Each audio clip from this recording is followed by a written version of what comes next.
अल्हम्दुलिल्लाहि वहदहु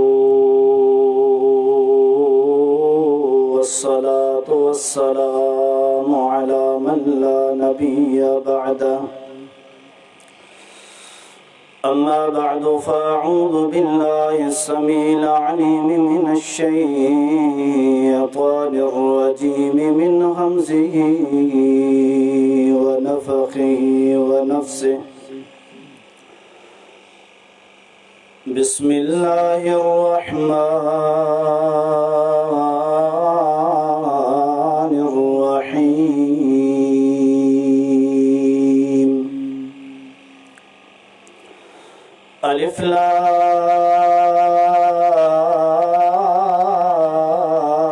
मीम। ज़ालिकल किताबु ला रैब फ़ीहि हुदल लिल्मुत्तक़ीन। वक़ाल अल्लाहु तबारक व तआला फ़ी मक़ामिल आख़र इन्नहु लक़ौलुन फ़स्लुन वमा हुवा बिलहज़्ल। वक़ाल अल्लाहु तबारक व तआला फ़ी मक़ामिल आख़र वक़ाल अल्लज़ीना कफ़रू ला तस्मअू लिहाज़ल क़ुरआनि वल्ग़ौ फ़ीहि लअल्लकुम तग़लिबून। वक़ाल अल्लाहु तबारक व तआला फ़ी मक़ामिल आख़र बिस्मिल्लाहिर्रहमानिर्रहीम। तबारकल्लज़ी नज़्ज़लल फ़ुरक़ाना अला अब्दिही लियकूना लिलआलमीन नज़ीरा। वक़ाल अल्लाहु तबारक व तआला फ़ी मक़ामिल आख़र लौ अंज़लना हाज़ल क़ुरआन अला जबलिन लरअयतहु ख़ाशिअन मुतसद्दिअन मिन ख़श्यतिल्लाह व तिल्कल अम्सालु नज़रिबुहा लिन्नासि लअल्लहुम यतफ़क्करून। हर किस्म जी हम्द सना वडाई वाखान किबरियाई अज़मत जलालत अकेले अल्लाह वहदहु ला शरीक माबूद बरक के जोगाए जेको इन समूरी कायनात जो अकेलो खालिक मालिक राज़िक हाजत रवा मुश्किल कुशा दाता व दस्तगीरा। उनखां पोइ लातादाद अणगणिया बेहिसाब दुरूद सलाम हुजन इमामुल अंबिया इमामुल अतक़िया इमाम हुदा ख़ातमुर रसूल व ख़ातमुन नबिय्यीन साकिया कौसर शाफिया महशर सरवर कौनैन सैयदुल थक़लैन इमाम मुज्तबा अहमद मुस्तफ़ा मुहम्मदुर रसूलुल्लाह सल्लल्लाहु अलैहि व आलिहि वसल्लम जिन ज़ात मुक़द्दस थे जेके अल्लाह रब्बुल अल्लामुल ग़ुयूब व सत्तारुल उयूब इन पूरे संसार जे लाइ रहबर व रहनुमा हादी व मुर्शिद रहमतल लिल आलमीन बणाए करे मबूस फरमायो। वाजिबुल एहतराम मुअज़्ज़ज़ सामीन किराम पिंडाल में वेठल हो या जैसी तणी ही आवाज़ पहुंची रहियो आहे अवां सभिनी जे साम्हूं असांजे उस्ताद मोहतरम फ़ज़ीलतुल शेख डॉक्टर अमीर हमज़ा हफ़िज़हुल्लाह तआला साहब जिन कुरान व सुन्नत जी रोशनी में बेहतरीन नमूने सां अवां के मूंखे समूरे मर्दन औरतन जेके भी आवाज़ ॿुधनि पिया उन्हनि खे नसीहतूं करे रहिया हुआ। अज़ीज़ दोस्तो बुज़ुर्गो मायरो भेनरो असां फ़क़ीरनि जी दावत असां फ़क़ीरनि जी तबलीग असां फ़क़ीरनि जी कोशिशें काविश असां फ़क़ीरनि जी दीन जी ॻाल्हि प्रचार जेका बि आहे समूरी अल्लाह जे क़ुरान आई मक्के मदीने वाले मिठड़े मुहम्मदुर रसूलुल्लाह सल्लल्लाहु अलैहि व आलिहि वसल्लम जिन जी ॻाल्हि सां जुड़ियल आहे। जेके मञनि था से तमाम भला रहा जेके नथा मञनि से संधी क़बर पाण छॾाईंदा महशर पाण छॾाईंदा। मुआशरे में हलूं फिरूं पिया उथूं वेहूं पिया कचहरियूं कयूं पिया माण्हुनि खे ॿुधायूं पिया अॻियां अजीब तरह जा ताना मेहणा उबता सुबता इल्ज़ाम बोतान हर हंध अल्लाहु अकबर कबीरा दुख जड़ी गाल या जे मुआशरे में हाफिज वेठा हुजन कुरान जा उहे बजाए माण्हुनि खे सुधारिन समझाइन उहे बि असांजे तकरीर असांजे जलसे असांजी तबलीग खां बाद में मुआशरे में ये ॻाल्हियूं था हलाइनि त हिननि जो कुरान ॿियो आहे हिननि जो हदीसूं ॿियूं आहिनि पंहिंजो कुरान ॿियो आहे पंहिंजो हदीसूं ॿियूं आहिनि खुदारा अल्लाह रब्बुल आलमीन जे अदालत जे साम्हूं बीहणो आहे हिक हिक माण्हू के संदन कयल अमलन जो पाण खे जवाब ॾियणो आहे उहे दोस्त उहे अहबाब उहे यार उहे कचहरियूं उहे दुनिया जा दबदबा दौलतूं रोबा सब जा सब खत्म थी वेंदा हलिया अज़ीज़ दोस्तों बुजुर्गो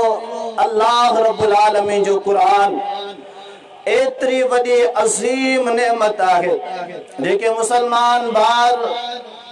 आई भेनरूं असांजे बारे ये ॻाल्हि मंसूब कंदा आहिनि इल्ज़ामी तौर बोतानी तौर त हिननि कुरान मटाए छॾियो आहे हिननि जे कुरान जी कंपनी ॿी आहे हिननि जे कुरान जो तर्जुमो ॿियो आहे अॼु तालिब इल्म जा अल्फाज़ अवां जे साम्हूं अल्लाह जे तरफ़ां हिकिड़ी बतौर हुज्जत जे लाइ साम्हूं रखां थो त जेकॾहिं असां कुरान मटायो आहे असां दीन मटायो आहे असां कुरान जी ॻाल्हि मटाई आहे ॿुधायो पोइ जंहिं दीन खे जंहिं कुरान खे तव्हीं मञण वारा आहियो उहो असांजे साम्हूं छो नथा खणी अचो अवां के पंहिंजी दुनियादारी जो को मतलब हुजे संदन को इज्जत जो मसलो हुजे माल मिल्कियत जो को मसलो हुजे को नाजायज कब्जो करण जी कोशिश करे तो असां हिक हिकूण करे उन सां मुहादो अटकायूं था मुकाबलो करूं था पर हिते दीन जे मामले में एतरी बुज़दिली छो आहे मैदान ते लही त ॾिसो खबर पजी वेंदी हली त हक कंहिं वटा बातिल कंहिं वटा खबर पजी वेंदी हली त कूड़ो केर आहे सचो केर आहे खबर पजी वेंदी हली त कारो केर आहे अछो केर आहे खबर पजी वेंदी हली त मुहम्मद रसूलुल्लाह सल्लल्लाहु अलैहि व आलिहि वसल्लम जिन सां हकीकी मोहब्बत करण वारो केर आहे नबी जे हकीकी दीन ते हकीकी माना में हलण वारो केर आहे ऐं नबी जे नाले ते पंहिंजा पेट पालण वारो केर आहे नबी जे नाले ते संदन ॻाल्हियूं ठाहे करे माण्हुनि खे गुमराह करण वारो केर आहे नबी जे नाले ते जीअं मुआशरो करे पियो ईअं हाफ़िज़ ऐं आलिम कनि पिया त मुआशरो बि ख़ुशि असां हाफ़िज़ ऐं आलिम बि ख़ुशि आहियूं केर असांजी चूं चरा न करे केर असांखे घटि वधि न ॻाल्हाए केर असांखे तकलीफ़ न ॾे इहो दीन इस्लाम थी ई नथो सघे अल्लाहु अकबर कबीरा अजीज दोस्तों बुजुर्गो दीन जे मामले में जेतिरियूं तकलीफ़ूं अंबिया अलैहिमुस्सलातु वस्सलाम खे मिलियो शायदि कंहिंखे मिलियो हुजनि बल्कि मिठड़े हबीब मोहम्मद रसूलुल्लाह सल्लल्लाहु अलैहि व आलिहि वसल्लम जिन फरमाना पाण गरीबन फरमायो दीन जे मामले में तमाम घणियूं तकलीफ़ूं अल्लाह जी अंबिया जी जमात के मिलियूं ऐं उन्हनि मजा सब खां घणियूं तकलीफ़ूं जेकॾहिं मिलियूं आहिनि मूं मुहम्मद रसूलुल्लाह सल्लल्लाहु अलैहि व आलिहि वसल्लम खे मिलियूं आहिनि छा था सम्झो नबी जा अखलाक नबी जो किरदार नबी जी सदाकत नबी जी अमानत नबी जी दयानतदारी नबी करीम सल्लल्लाहु अलैहि व आलिहि वसल्लम जिन हयादारी में कोई मिसाल दुनिया में मिले तो एदा वदा बाकमाल इंसान हुया अंबिया अलैहिस्सलातु वस्सलाम पर जॾहिं हिकिड़े अल्लाह जी वहदानियत जी तौहीद जी ॻाल्हि माण्हुनि जे साम्हूं बयानु कयूं ऐं इहो चयूं त बंदाड़नि जा दीन छॾे ॾियो पंहिंजे सोच ऐं अकुल वारियूं ॻाल्हियूं छॾे ॾियो इबादत जा तौर तरीक़ा वज़ीफ़ा सभु उहे अपनायो जेके अर्शनि जे रब जे तरफ़ां नाज़िल थियल ऐं जेके फर्शनि जा अल्लाह जा पैगंबर अलैहिस्सलातु वस्सलाम हुया उहे बुधाइन उन मुताबिक हलो जानी दुश्मन थी पिया वेरी थी पिया घर छॾण आयूं शहर छॾण आयूं अल्लाहु अकबर कबीरा हत्ता के हिन दुनिया मां बि अंबिया अलैहिस्सलातु वस्सलाम जिन खे उन्हनि ज़ालिमनि शहीद करे हिन दुनिया मां बि उन्हनि खे ख़त्म करे छॾियो दीन या शइ कान्हे का जेका असांजो मुआशिरो हिते ताना पियो ॾे मेहणा पियो ॾे अल्लाह अकबर कबीरा असां सभु असांजे तरफ़ां सभिनी भाइरनि बुज़ुर्गनि खे इहा गुज़ारिश आहे दावत फ़िक्र आहे अजायूं ॻाल्हियूं न करियो अजाया फेर न छॾियो 1959 वारी हिकु दुनाली बंदूक खणी करे भगल टुटल ऐं इस्तेमाल थियल कारतूस न हलायो खुदारा ही रब जो क़ुरान अथव मिठड़े मोहम्मद रसूलुल्लाह सल्लल्लाहु अलैहि वसल्लम जो फरमान अथव असां बि मरी वेंदासीं तव्हां बि मरी वेंदव हलिया पर यादि रखी छॾियो आख़िरत जा मरहला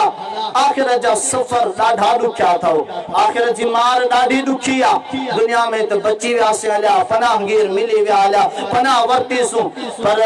आख़िरत ॾाढी ॾुखी अथव अचो मुसलमानो रब जो उन क़ुरान ॾांहुं मुसलमान चवंदा क़ुरान मटिजी वियो आहे हलियो त मुसलमान कहिड़ो आहे जंहिंजो अक़ीदो आहे त क़ुरान मटिजी वियो हलियो त पोइ त इस्लाम ख़तम थी वियो पोइ हिंदू मुसलमान जो फ़र्क़ु कहिड़ो आहे पोइ जमायतनि जो फ़र्क़ु कहिड़ो आहे क़ुरान त ख़तम थी वियो मटिजी वियो हलियो हदीसूं मटिजी वियो हलियूं त पोइ फ़र्क़ु कहिड़ो रहियो फ़र्क़ु कोन रहियो बुज़ुर्गो पोइ इस्लाम ख़तम थी वियो हलियो पोइ हिक ॿिए खे ताना ॾियण त फलाणा हक़ ते आहिनि फलाणा बातिल ते आहिनि फलाणा सिधी राह ते आहिनि फलाणा सचा आहिनि फलाणा कूड़ा आहिनि इहो तव्हांजो नज़रियो थी सघे थो पर असां अहलुल हदीस जो इहो नज़रियो आहे अल्लाह जो क़ुरान आईनी ही इए महफूज आ जे रब्बुल आलमीन जिब्राइल के दिनो जिब्राइल मोहम्मद रसूलुल्लाह सल्लल्लाहु अलैहि वसल्लम ते पेश कयो ऐ मोहम्मद रसूलुल्लाह सल्लल्लाहु अलैहि वसल्लम पंहिंजे सहाबा के सिखारियो अॼु बि उहो क़ुरान मौजूद आ जेको अॼु खां 1500 साल पहिरियां मक्के जी सरजमीन गार हिरा में अल्लाह जे तरफ़ां जे नुज़ूल जो इब्तिदा थियो असांजो ईमान अॼु को वही हदीसूं मौजूद आहिनि जेके अर्शन जे रब जिब्राइल खे ॾेई करे फर्शन जे बादशाह मोहम्मद रसूलुल्लाह सल्लल्लाहु अलैहि वसल्लम ते नाज़िल करायूं असांजो ईमान आहे तव्हांजो ईमान आहे क़ुरान मटिजी वियो आहे हलियो तव्हांजो ईमान आहे हदीसूं मटिजी वियो हलियो ख़ुदा पोइ पंहिंजो पाण खे मुसलमान चवण जो हक़ बि नथा रखी सघो अचो क़ुरान ॾांहुं क़ुरान छा थो चवे बिस्मिल्लाहिर रहमानिर रहीम अलिफ लाम मीम ज़ालिकल किताबु ला रैब फीहि हुदल लिल मुत्तक़ीन रब जो क़ुरान सूरतुल बकरा फरमाई ही वो किताब है जिन सदाकत में के किस्म जो को शक ही कोने को जेके मुत्तकी परहेज़गार रब खां डिजण वारा रब जो खौफ रखण वाला हुंदा उनन जे लिए ही क़ुरान पाक बाइस हिदायत सिद्धो रस्तो ॾेखारींदड़ा अल्लाह रब्बुल आलमीन फरमाए तो ला यातीहिल बातिलु मिन बैनि यदैहि वला मिन खल्फिहि तंज़ीलुम मिन हकीमिन हमीद ए दुनिया वारो ॿुधो तव्हीं त चौदा क़ुरान मजीद चेंज थियो आलियो मटिजी वियो आलियो पर रब जो क़ुरान 24 सिबारो सूरह हामीम सजदा है अल्लाह फरमाए तो जेके क़ुरान जा दुश्मन हुजन भले क़ुरान का अगे पासे का चनिया पोए पासे का चन ओए क़ुरान के तब्दील न था करे सगन छो जो ही रब जो क़ुरान हकमत भरे रब जे तरफा नाज़िल शुदा थियला सारा भरे रब जे तरफा नाज़िल शुदा थियला इन्ना नहनु नज़्ज़लना ज़िक्र व इन्ना लहू लहाफ़िज़ून 14 सिबारो सूरह हिजरा रब्बुल आलमीन फरमाए तो हिन क़ुरान के हिन दीन के नाज़िल बि मुरब्ब कयो आहे तुन जो मुहाफ़िज़ बि क़यामत ताईं रब हा ओ मुसलमानों केड़ियों गालियों ता करियो त कुरान मजीद चेंज थियो आलियो ओ खुदा राड़ी सिहनियत रखण वारो आऊं त चवां तो त नई सही कलमो पढ़ी करे मुसलमान थियो गुस्ल करे कुरान पाक तर्जुमन सा हर हंद हर एक मस्जिद में पियो नेट ते पियो कुरान मजीद खणी करे तर्जुमन सा पढ़ंदा वञो अवा पंजे घर में मस्जिदन जा तर्जुमन वाला कुरान पढ़ंदा वञो असा फकीरन जो गालियों बुधंदा वञो उन के चेंज कंदा उनन के तवा मुतबादिल करे सामू करे तवा मुआज़नो कंदा वञो दिसो त सच्ची गाल केड़ी आ कूड़ी गाल केड़ी आ आया के सा फकीरन जे जेका दावत आ सच्चे कुरान मजा आगे या ना आगे आई पोइ जेके तवा जा जेके इल्जामी अल्फाज आइन दोतानी अल्फाज आइन वे कूड़ा हनिया सच्चा अंते हदीसम कुरान मटाए छडियो ना कुरान मजीद ओहो या जेको मोहम्मद रसूलुल्लाह सल्लल्लाहु अलैहि वसल्लम ते नाज़िल थियो हे कुरान पाक सच्चाई कूड़ के जाहिर करण वारो फरमाई तबारकल्लज़ी नज़्ज़ल अल फ़ुरक़ान अला अब्दिही लियकून लिल आलमीन नज़ीरा। हे वो रब जो कुरान आ जेको रब्बुल आलमीन जे बाबरकत ज़ात आ जे पंहिंजे बाने मोहम्मद रसूलुल्लाह सल्लल्लाहु अलैहि वसल्लम ते हे कुरान पाक नाज़िल कयो। छो नाज़िल कयो? लियकून लिल आलमीन नज़ीरा। जियं त मोहम्मद रसूलुल्लाह सल्लल्लाहु अलैहि वसल्लम समूरे जहानन जे लाइ टे ॼाणण वारा थियनि। ओ मुसलमानो जेकॾहिं ही कुरान चेंज थी वियो पोइ ॿुधायो त रसूल करीम अलैहिस्सलातु वस्सलाम जी रिसालत जे बारे में तव्हांजो छा कीदो रहियो आहे? ही कुरान ॿुधाए थो या अय्युहर रसूल। ही कुरान चए थो त ए मुंहिंजा रसूल करीम सल्लल्लाहु अलैहि वसल्लम रब जे तरफ़ां पैगाम आहे। कहिड़ो पैगाम आहे? बल्लिग मा उनज़िल इलैका मिन रब्बिका व इल्लम तफ़अल फमा बल्लगत रिसालता। ओ मुंहिंजा रसूल करीम सल्लल्लाहु अलैहि वसल्लम तो जे मथां जेको रब जे करीम जे तरफ़ां काश नाज़िल थी आहे कुरान नाज़िल थियो आहे ओ माण्हुनि ताईं पुॼा पंहिंजी रिसालत जो हक़ अदा कर। रसूल करीम सल्लल्लाहु अलैहि वसल्लम जी रिसालत रसूल करीम सल्लल्लाहु अलैहि वसल्लम जो आखिरी नबी हुजण हिन कुरान में ज़िक्र आहे। फरमाई मा कान मुहम्मदुन अबा अहदिन मिन रिजालिकुम वलाकिन रसूलल्लाहि व खातमुन नबिय्यीन व कान अल्लाहु बिकुल्लि शैइन अलीमा। मोहम्मद करीम सल्लल्लाहु अलैहि वसल्लम उम्मतन मजा के मर्द जो पीन आहे बल्कि ही रब जो रसूल आहे। रब जो आखिरी रसूल है आखिरी पैगंबर आहे। कुल या अय्युहन नास इन्नी रसूलुल्लाहि इलैकुम जमीआ। रब जो कुरान नासिबर सूरतुल अराफ ओ मुंहिंजा हबीब ऐलान करे ॿुधा ऐं समूरी इंसानियत ताणी जेके बि क़यामत ताणी पैदा थींदा समूरनि जे लाइ हिकु रसूल थी करे आयो आहे। वमा अरसलनाका इल्ला काफ़तल लिन्नासि बशीरन व नज़ीरा। क़यामत ताणी जेके बि इंसान ईंदा उन सभिनी जे लाइ आख़िरी रसूल पैगंबर मोहम्मद रसूलुल्लाह सल्लल्लाहु अलैहि वसल्लम। ॿुधायो जेकॾहिं कुरान चेंज आहे त पोइ रसूल बि चेंज थियणु खपे।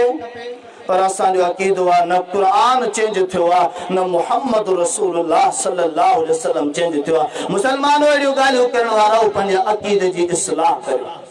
पंहिंजे ॻाल्हियुनि जी इस्लाह करियो पंहिंजी दावत तबलीग जी इस्लाह करियो। मौलवी हाफ़िज़ वीचारा मस्जिदनि में मौजूद आहिनि अल्लाह अकबर जेके असांजा मुखालिफ़ सिगरेट कननि में लॻा पिया आहिनि रंडियूं नचनि पियूं उन्हनि ते पैसा घुरनि पिया। चर्चनि वारा मौलवी मस्जिदनि में घुराए करे मज़ाक ऐं मश्किरियूं कनि। इहे सचा इहे दीनदार इहे कुरान ऐं रसूल करीम सल्लल्लाहु अलैहि वसल्लम जा ताबेदार ऐं जेके सुबुह शाम उथंदे विहंदे हर ॻाल्हि में अचन ओ इंसान ओ मुसलमान अल्लाह कुरान मोहम्मद रसूलुल्लाह सल्लल्लाहु अलैहि वसल्लम का सवाइ न तुझी दुनिया है न तुझी कब्र आहे न तुझी आखिरत आहे। तू नामुराद तबाह ऐं बर्बाद ऐं घटिया इंसान आहे। असांजी तबलीग के बि तव्हां ॿुधंदा वञो ॾिसंदा वञो ही सख़्त अल्फाज़ असांखे ॻाल्हाइण जे लाइ मजबूर कयो वेंदो आहे। असांजी दिलि खे झोयो वेंदो आहे वगरना असांजो इहो लहजो कोन्हे। मुसलमानो अचो तव्हां पाण पढ़ो पंहिंजी इस्लाह करियो। कुरान पाक हो कुरान पाक रब्बुल आलमीन फरमाए थो चेंज नथो थी सघे। कुरान पाक हक़ ऐं बातिल जे विच ते फ़र्क़ करण वारी शइ आहे। जिन्हनि बि रसूलनि खे मञियो उहे कामयाब थी विया हलिया। जिन्हनि रसूलनि खे न मञियो से नामुराद ऐं तबाह थी विया हलिया। जिन्हनि कुरान खे मञियो से कामयाब थी विया हलिया। जिन्हनि मिठड़े मोहम्मद करीम सल्लल्लाहु अलैहि वसल्लम के मञियो से कामयाब थी विया हलिया। जिन्हनि कुरान मिठड़े मोहम्मद रसूलुल्लाह सल्लल्लाहु अलैहि वसल्लम खां मुंहुं मोड़ियो से नामुराद थी विया हलिया। किथे अल्लाह रब्बुल आलमीन फरमाए तब्बत यदा अबी लहब व तब। अबू लहब जा ॿई हथ तबाह थी विया हलिया। रब्बुल आलमीन फरमायो क़द नअलम इन्नहु ला यहज़ुनुका अल्लज़ी यक़ूलून फ़इन्नहुम ला युकज़्ज़िबूना। सूरतुल आल इमरान। मुंहिंजा नबी सगुरा असीं ॼाणियूं था त तुंहिंजी दिलि ॾाढी गमज़दा आहे ॾाढी झूर थी पई आहे माण्हुनि जे ताननि सां। कहिड़ा ताना? किथे ज़ालिम चवनि पिया नऊज़ु बिल्लाह नबी जो अकुल ख़त्म थी वियो आहे। किथे ज़ालिम चवनि पिया नऊज़ु बिल्लाह नबी जादूगर थी वियो आहे। किथे ज़ालिम चवनि पिया नऊज़ु बिल्लाह नबी काहिन भोपो थी वियो आहे। अल्लाह अकबर किथे ज़ालिम चवन पिया त केड़ो नबी हुयो जेको कल चवंदो हो तो मुते फरिश्तो अचे पियो मुते वही अल्लाह जे तरफा नाज़िल थिए थी अज तुन के पंहिंजे रब छॾे ॾिनो आहे बेयारो मददगार आहे ये भी कुरान जो ॻाल्हियूं आहिनि मुंहिंजे तरफा न आहे अल्लाह अकबर कबीरा ये ॻाल्हियूं छो थियूं कुरान पाक बुधाइण जे करे अल्लाह जी वहदानियत बयान करण जे करे अचो मुसलमानो पंहिंजी इस्लाह करियो कुरान पढ़ंदा वञो रब्बुल आलमीन फरमायो क़द नअलमु इन्नहु ला यहज़ुनुका अल्लज़ी यक़ूलून फ़इन्नहुम ला युकज़्ज़िबूनका वलाकिन्न अज़्ज़ालिमीन बिआयातिल्लाहि यजहदून मुंहिंजा मिठड़ा हबीब सल्लल्लाहु अलैहि वसल्लम असां ॼाणियूं था त तुंहिंजे दिलि माण्हुनि जे ताननि सां मेहणनि सां माण्हुनि जे ईज़ाइण सां तकलीफ़नि सां झूर थी चुकी आहे गमज़दा थी चुकी आहे पर मुंहिंजा मिठड़ा हबीब ला युकज़्ज़िबूनका ये तोखे कूड़ो कोन था चवनि वाला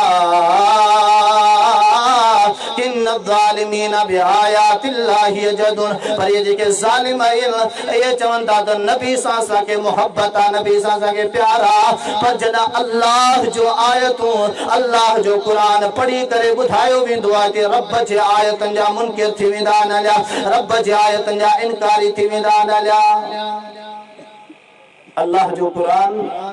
जीअं नबी सल्लल्लाहु अलैहि वसल्लम जी न मक्के में पढ़ी करे ॿुधाईंदा हुया पोइ जेके काफ़िर हुया वॾा वॾा सरदार हुया पैसे वारा हुया दौलत वारा हुया उहे पोइ छा कंदा जिथे ॾिसंदा त नबी सल्लल्लाहु अलैहि वसल्लम बीठो आहे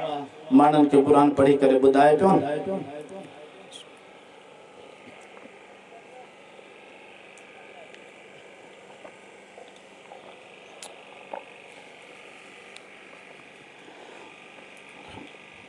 माण्हुनि खे क़ुरान पढ़ी करे ॿुधाए पियो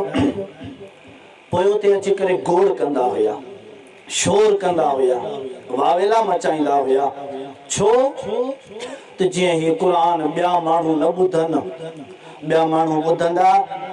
पोइ पाण खां फेरी थी वेंदा हलिया इहो सभु मुहम्मद रसूलुल्लाह सल्लल्लाहु अलैहि वसल्लम जी पार्टी में वेंदा हलिया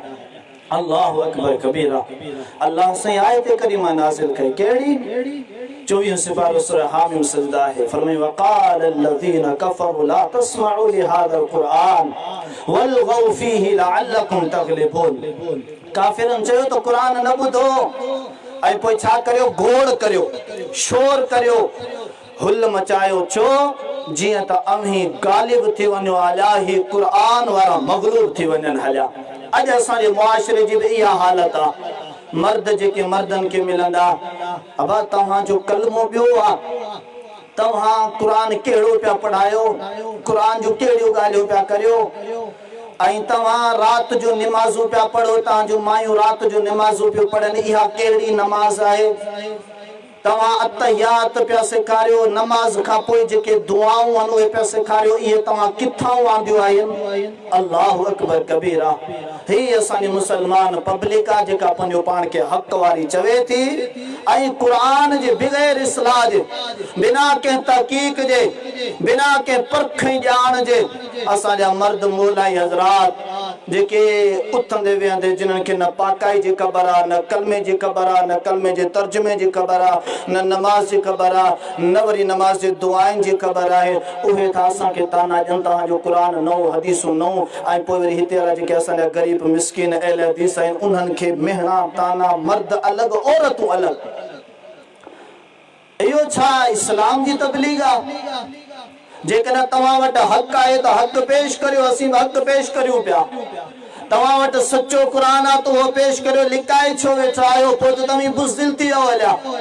असीं जेकॾहिं तव्हांजी नज़रिए मुताबिक़ कूड़े क़ुरान वारा कूड़े ॻाल्हियुनि वारा हेॾा लोड हेॾे पैमाने ते तबलीगो कयूं पिया ऐं तव्हां सचाई वारा लिखियो वेठा आहियो जॾहिं त अल्लाह जे क़ुरान ऐं मिठड़े मुहम्मद रसूलुल्लाह सल्लल्लाहु अलैहि वसल्लम जिन जो फरमान तव्हां पढ़ो त सचाई वारा हमेशा निर्वार हूंदा आहिनि सचाई वारा लिकंदा कोन आहिनि सचा माण्हू खॾूं ऐं ॿिरूं कोन ॻोल्हींदा आहिनि सचा माण्हू साम्हूं अची करे मैदान मल्हाईंदा आहिनि सचा माण्हू हिन मुखाली मुखालिफ वञे जो पोइ पोयां ताना जो कीअं ताना अल्लाह जो कुरान पढ़ो अबू जहल आयो नबी करीम सल्लल्लाहु अलैहि वसल्लम जिन के मुंह ते चई त तव्हां रसूल आयो तव्हां ये ॻाल्हियूं करियो पिया अल्लाह जे प्यारे पैगंबर सल्लल्लाहु अलैहि वसल्लम जिन कुरान पाक पढ़ी करे ॿुधायो कुरान चए थो त मुंह ते तस्दीक कान कयई मुंह ते नमाज बि कान पढ़ाई सच बि कोन ॻाल्हाई पोइ छा कई सुम्म ज़हब इला अहलिही यतमत्ता पोइ घर वञी करे उते वञी आकड़ करे उते गोड़ कई हे केड़ो रसूल आयो आ केड़ियूं केड़ियूं ॻाल्हियूं पियो करे असां मुसलमाननि जी बि कुझु इहे ई मिसाल अहिड़ी कैफ़ियत जी हालत आहे साम्हूं कोन ॻाल्हाईंदा असीं वियासीं हलिया पोइ बाद में मुआशिरे में गोड़ ऐं शोर कंदा घर वञी घटि वधि ॻाल्हाईंदा मुलनि जा क़ुरान ॿिया मुलनि जूं हदीसूं ॿियूं अल्लाहु अकबर कबीरा ही अबू जहलन वारा कम केड़ा था करियो अबू लहब वारा कम केड़ा था करियो उतबा शेबा वलीदा मुगीरा वारा कम केड़ा था करियो हाफिज आयो आलिम आयो मैदान ते अचो कुरान पढ़ो खबर तो पवे तो कुरान चवे छा तो अवां जी जिंदगी जो रुख केड़ा हा कुरान जी जिंदगी जेका बुधाइबो ने जो रुख केड़ा हा अवां जे ॻाल्हियुनि जो अवां जे अकीदे जो अवां जे सोच जो अवां जे अमलनि जो रुख केड़ा कुरान जी तालीम जो रुख केड़ा हा कुरान छा तो चवे अहीं छा पिया चओ अल्लाहु अकबर कबीरा असांजे मुआशिरे में बि इहा ॻाल्हि हली आहे चाचो हुसैन बख्श चारो एलर्जीस थियो आहे पोइ उनखे ॻोठ वारा चवंदा हुआ तई वाह बि थी आया न तॾहिं तव्हांजे घर में बीमारियूं ई बीमारियूं तॾहिं तव्हांजे घर में मुसीबतूं ई मुसीबतूं तव्हां औलिया खे मञणु छॾे ॾिनो आहे न तॾहिं तव्हांजे घर में मुसीबतूं आहिनि हाणे तव्हीं बचंदव कोन हाणे तव्हीं तबाह थी वेंदव अञा अल्लाहु अकबर कबीरा हे मुसलमाननि जी ज़बान आहे जेकॾहिं कुरान पाक पढ़ण बुधण या सोली सिंधी में वहाबी थियण जे करे ये तकलीफ अचन थियूं न तो कोई कुरान पढ़ो न अंबिया अलैहिस्सलातु वस्सलाम ते एॾियूं तकलीफ़ूं आयूं हन को मिसाल ई कोन्हे को पोइ असांखे फ़ख़रात नबी सबूरा सभु वहाबी हुया ये मुला ताके बुधाइंदा ते हे वहाबी कल आया ताजी जुबान तो बुधाई दे तो जेकना वहाबी थियण जे करे तहां ते मुसीबतूं आज़माइशूं इम्तिहान आया परेशानियूं बीमारियूं आहिनि तो कोई नबियन ते भी ये मामला आया वो नबी भी सब वहाबी हुया अचो अल्लाह जो कुरान पढ़ो अल्लाह जो कुरान का पुछा करियूं सब का पहिरियों इंसान वो इंसान जिने बारे में रब्बुल आलमीन फरमायो त खलक़तु बियदैया सूरत साद 23 से 12 अल्लाह से फरमायो त आदम अलैहिस्सलातु वस्सलाम के मुरब्ब पंहिंजे हथ सां पैदा कयो आहे लक़द खलक़नल इंसान मु इंसान के पैदा कयो आहे फरमाई मु हथ सां पैदा कयो आहे ओए आदम अलैहिस्सलातु वस्सलाम ते आज़माइश आई केड़ी आज़माइश सुनो आदम अलैहिस्सलातु वस्सलाम पैदा थियण खां बाद में रब्बुल आलमीन जन्नत में जगह ॾिनी आहे व इज़ क़ुलना लिल मलाइकति इसजुदू लि आदम फसजदू इल्ला इब्लीस आदम अलैहिस्सलातु वस्सलाम चई करे रब्बुल आलमीन उनके पैदा करे रूह के छॾियो आहे पोइ रब्बुल आलमीन चए थो मूं फ़रिश्तनि खे चयो आहे तव्हां हिनखे सजदो करियो समूरनि सजदो कयो आहे हिकिड़े इब्लीस सजदो न करियो आहे उन खां बाद में रब्बुल आलमीन फरमायो असां आदम खे चयोसीं त ओ आदम हाणे तूं बि जन्नत में रह त तुंहिंजी घरवारी बि जन्नत में रहंदे पर ओ आदम जन्नत में हिकिड़ो वणु आहे उनजे वेझो न वञिजो फला तक़रबा हादिहि शजरता फतकूना मिन ज़ालिमीन ओ आदम हवा इन वण जे वेझो न वञिजो जेकॾहिं न वण जे वेंदो हलिया त पोइ यादि रखी छॾियो जन्नत मां तव्हीं तड़जी वेंदो हलिया अल्लाह रब्बुल आलमीन जा नाफ़रमान थी वेंदो हलिया अल्लाह जो क़ुरान चए थो त शैतान उन्हनि में के वसवेसो विधो उन्हनि खे बि गुमराह करे विधो भटकाए विधो अल्लाह रब्बुल आलमीन जी ॻाल्हि विसराए छॾी आहे सुहिणा आदम ऐं अमड़ हवा अलैहिस्सलातु वस्सलाम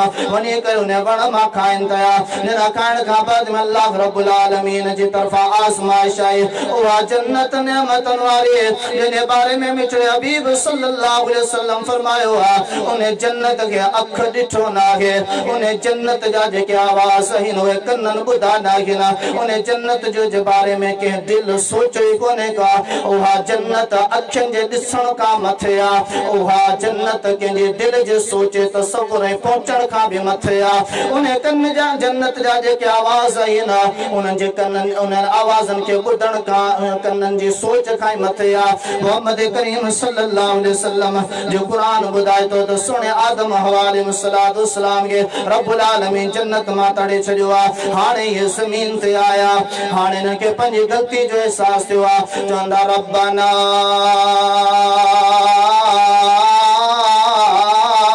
ظلمنا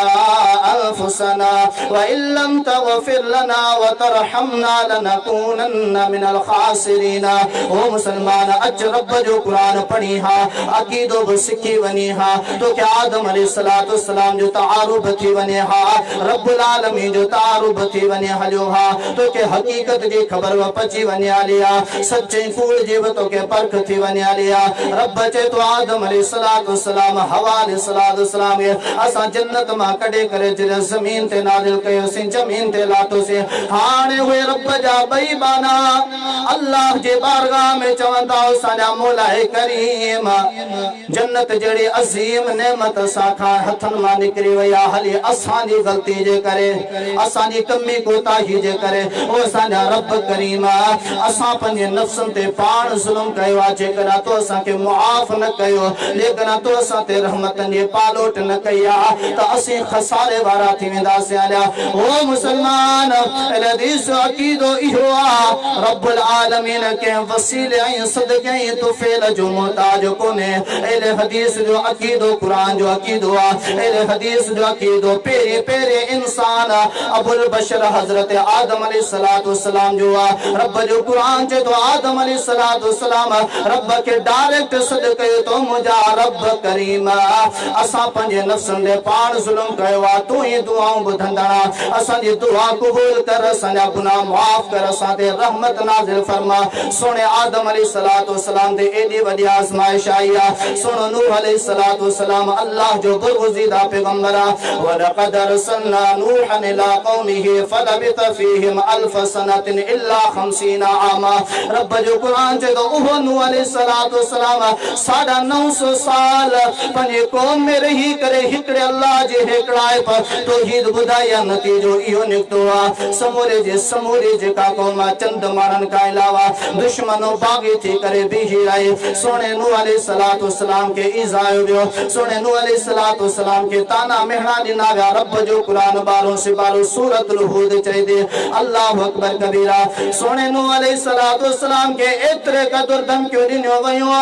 या नूह ला इल्लम तंतही लतकूनन्न मिनल मरजूमीन ए नूह लेकिन इन्हें वहदानियत वाले इन्हें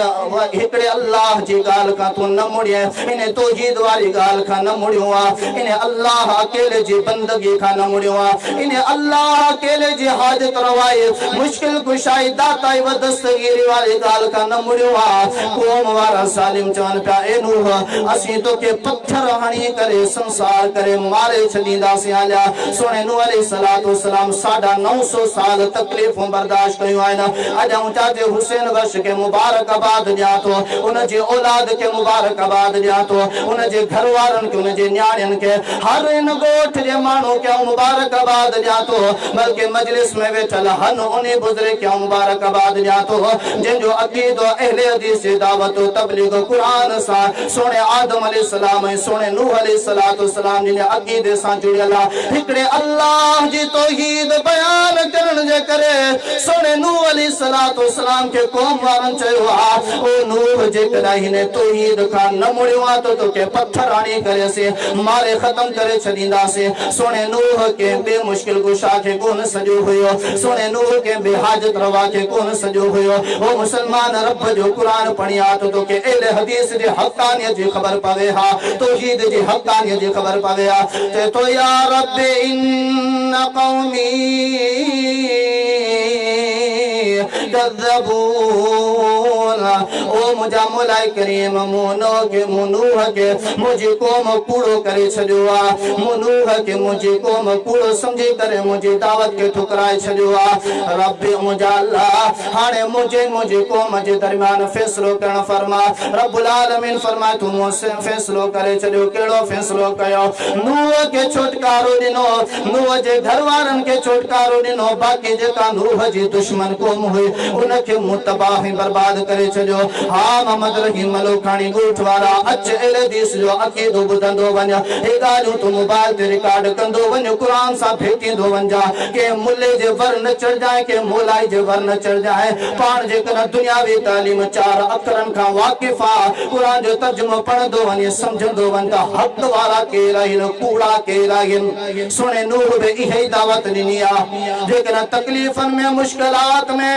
अचण जूं तकलीफ़ूं मुश्किलातूं अल्लाह जे तरफ़ां तौहीद ख़ातिर अची सघनि थियूं, सुन्नत रसूल ख़ातिर अची सघनि थियूं। पर इन्हनि मुश्किलात में जेकॾहिं अव्हांखे सॾणो आहे, जेकॾहिं मुश्किलातूं अव्हांजूं पंहिंजूं टारणियूं आहिनि त हिकिड़े अल्लाह खे सॾु कंदा करियो। अल्लाह ई अव्हांजो मुश्किल कुशा, दाता वदस्तगीरा, झंडो कंडो न को क़बर वारो न, को पीर को फूफो न, पढ़ाई वारो न, हिकिड़ो अल्लाह। हा मुसलमान अच, अल्लाह जो क़ुरान सुनो। मूसा अलैहिस्सलातु वस्सलाम रब्बुल आलमीन रसूल करे मोकिलियो आहे। ओ मुंहिंजा मूसा